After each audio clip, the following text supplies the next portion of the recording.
حضرت فضیل بن عیاض رحمۃ اللہ علیہ ڈاکو تھے، اور نرے ڈاکو نہیں تھے، ڈاکوؤں کے سردار تھے۔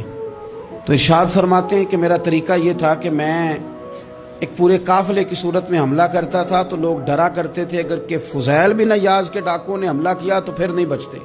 ایک دن گزر رہا تھا تو ایک قاری صاحب آیت پڑھ رہے تھے، لا تقنطوا من رحمت اللہ، اللہ کی رحمت سے کبھی نا امید نہ ہونا، ان اللہ یغفر الذنوب جمیعا، بے شک وہ سارے ہی گناہ معاف کر دے گا۔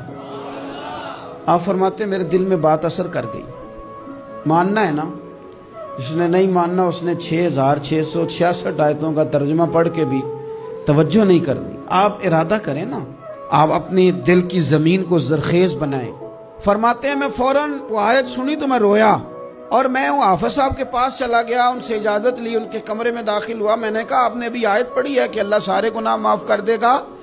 تو جس بندے نے کئی سال ڈاکے ڈالے ہوں، بیٹیاں روتی رہتی ہوں پر وہ مال لے کے آ گیا ہو، مائیں واسطے دیتی رہتی ہوں پر وہ لوٹ کے نکل آیا ہو، اب جی اگر وہ بندہ بھی سچے دل سے توبہ کرے تو اللہ معاف کر دیتا ہے۔ تو آفو جی کہنے لگے میں کون ہوتا ہوں تمہیں کوئی تفسیر بتانے والا، میں نے تو قرآن کی آیت پڑھی ہے، میرا رب کہتا ہے لا تقنطوا من رحمت اللہ، تم نے مایوس نہیں ہونا، تم آ جانا، معافی مانگ لینا، ان اللہ یغفر الذنوب جمیعا، اللہ سارے ہی گناہ معاف فرما دے گا، اللہ سارے گناہ۔ تو یہ تو اللہ فرما رہا ہے۔ فضیل بن عیاض کہتے ہیں میں نے کہا ختم ہو گئی بات، توبہ بھائی۔ واپس آیا تو وہ میرے ساتھ جو تھے نا، ان سے میں نے کہا سردار نیا تلاش کر لو بھائی۔ اب ارادے بدل گئے، پروگرام کچھ اور ہو گیا، اب تو لوگ ہمیں تانے دیں گے، اب تو لوگ باتیں کریں گے کہ اوتھے کی لین جانا ہے۔ فضیل بن عیاض کہنے لگے بس بھائی توبہ کرنی، اب تم کوئی اور سردار تلاش کر لو۔ اور اوپر سے نہیں کہا، توبہ کی تقریریں نہیں کی، دوسروں کو میسج نہیں بھیجے، اور لیکچر نہیں جھاڑے، رو کے کہا، درد سے کہا، دل سے کہا۔ تو وہ جو باقی کے تھے نا، ان پر سردار کی بات کا اثر ہوا، کہنے لگے سردار ہم نے سردار نیا نہیں ڈھونڈنا، اگر چوریاں مل کے کی ہیں تو اب تو اس طرح تو نہ کر، توبہ بھی مل کے ہی کریں گے، اب اللہ بھی مل کے ہی کریں گے، اب بس تو اگر ادھر جائے گا تو ہم بھی تو جائیں گے نا۔ اللہ اکبر۔ فضیل بن عیاض کہتے ہیں ظاہر ہے مال لوٹا کرتے تھے، میں نے مسئلہ پوچھا علماء سے تو انہوں نے بتایا کہ یہ تو حقوق العباد کا مسئلہ ہے، جو لوٹا ہے وہ تو واپس کرنا ہی پڑے گا۔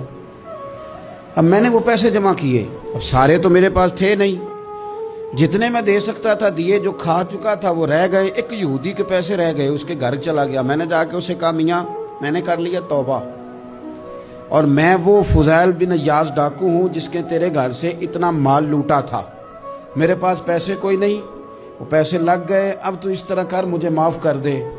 وہ کہنے لگا نا جناب، یہ بھی کبھی کبھی ہوتا ہے، لوگ نا شرافت کو بزدلی سمجھ لیتے ہیں۔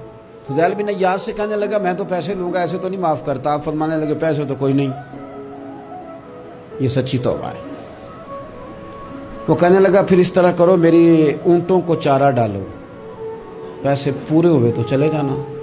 کل ڈاکو تھے، ابھی وہ تلوار چلانی آتی ہے، نیزہ چلانا آتا ہے، ڈٹنا آتا ہے، اعصاب مضبوط ہیں، مسئلہ کوئی نہیں، لیکن توبہ سچی کی ہے نا، یہ سچی توبہ والے لوگوں کا طریقہ ہے۔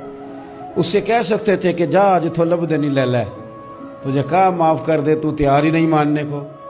حضرت فضیل بن عیاض کہنے لگے اگر اونٹوں کو چارہ ڈالنے سے تو معافی دیتا ہے نا تو میں تیرے اونٹوں کو چارہ ڈالنے کو بھی تیار ہوں۔ کیوں کہ راضی اللہ کو کرنا ہے، اپنے ضمیر سے بوجھ اتارنا ہے، بندوں کے سامنے سرخرو نہیں ہونا، اللہ کے حضور ہونا ہے۔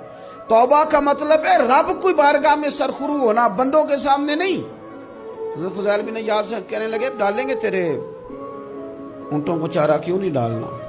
2-4 دن چارہ ڈالا تو وہ یہودی ایک دن کہنے لگا کہ یہ نا ٹھیکریوں سے بڑی ہوئی تھیلی ہے، یہ تو ذرا اٹھا کے لا۔ حضرت فضیل بن عیاض نے اٹھا کے اسے دی، جب اس نے کھولی تو اشرفیوں کی بھری ہوئی تھی۔ تو آپ فرمانے لگے تو کہہ رہا تھا ٹھیکریاں اٹھا کے لا۔ کہنے لگا میں تورات بڑی پڑھتا ہوں، عالم ہوں، میں نے تورات میں پڑھا تھا کہ مسلمان جب سچی توبہ کر لیں گے نا تو رب ٹھیکریوں کو بھی سونا بنا دیا کرے گا، پھر یہ مٹی کے ڈھیلے اشرفیاں بنا کریں گے، تو میں نا تیری توبہ چیک کر رہا تھا، یہ اس میں نے روڑے بڑے ہوئے تھے، لیکن تو اٹھا کے لایا تو تیری توبہ بھی سچی ہے اور تمہارا دین بھی سچا ہے۔ اب اس طرح کر، معافی اس شرط پہ دوں گا کہ مجھے کلمہ پڑھا تاکہ میں بھی مسلمان ہوں۔